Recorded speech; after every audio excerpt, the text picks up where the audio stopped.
Hi guys. Nowadays I'm seeing a lot many patients suffering from cough.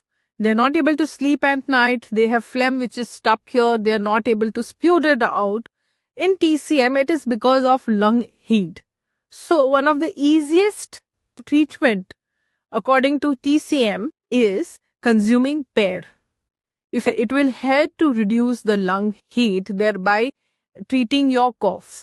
So try consuming pear in this season if you're suffering from cough.